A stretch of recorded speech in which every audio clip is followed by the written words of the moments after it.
Hi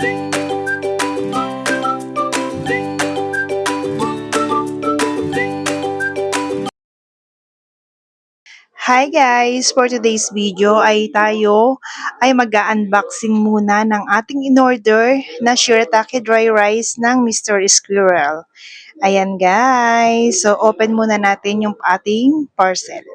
Ito nga pala yung shirataki dry rice na no cook, only soak lang. So kailangan mo lang dito ng mainit na tubig and then meron ka na kaagad na instant na rice.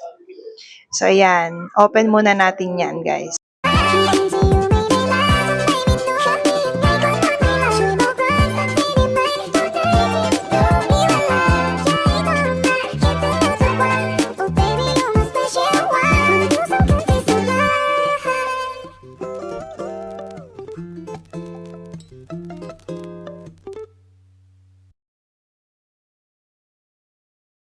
Ayan guys, so bali 4 na kilo yung aking in-order.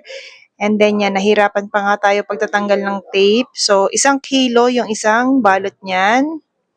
Ayan, so 1 kilo yan guys. So 4 na piraso na ganyang lalagyan. So kagandahan yan guys, naka-ziplock na siya. Kung halimbawang meron kayong pupuntahan at wala kayong lagayan, maganda yan kasi naka-ziplock na siya. Ayan, bali 4 na. Yan guys, so magre-restock na tayo ng ating shirataki dry rice ni Mr.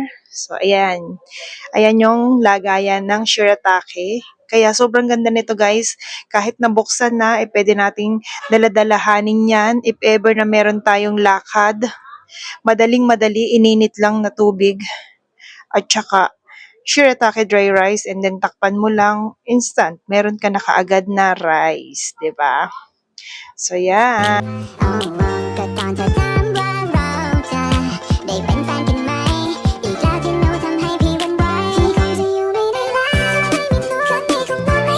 Kagandahan ng rice na yan, low calories na, fat-free na, at most important, sugar-free para yan sa mga may diabetes and then high in fiber na rin siya. Paano nga ba mag-prepare ng shirataki dry rice? So, 1:1 ratio lang tayo dyan. So, 1 cup ng shirataki and then 1 cup din lang ng hot water.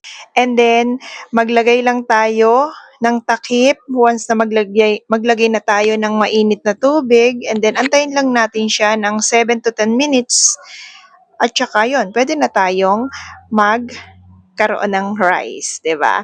So, hindi tayo magigilty kung halimbawang napasarap yung ating ulam or naparami yung ating kain kasi nga yung rice na ginamit natin ay 0 sugar, fat-free na, low calories pa, and high in fiber, 'di ba? So bagay na bagay talaga 'to sa mga nagki-keto diet or di kaya mataas yung sugar sa dugo natin, 'di ba? Kaya kung bet mo rin ng ganitong shirataki dry rice, ilalagay ko yung link nito diyan sa yellow basket para makapag-check out ka na rin. Bye! Thanks for watching!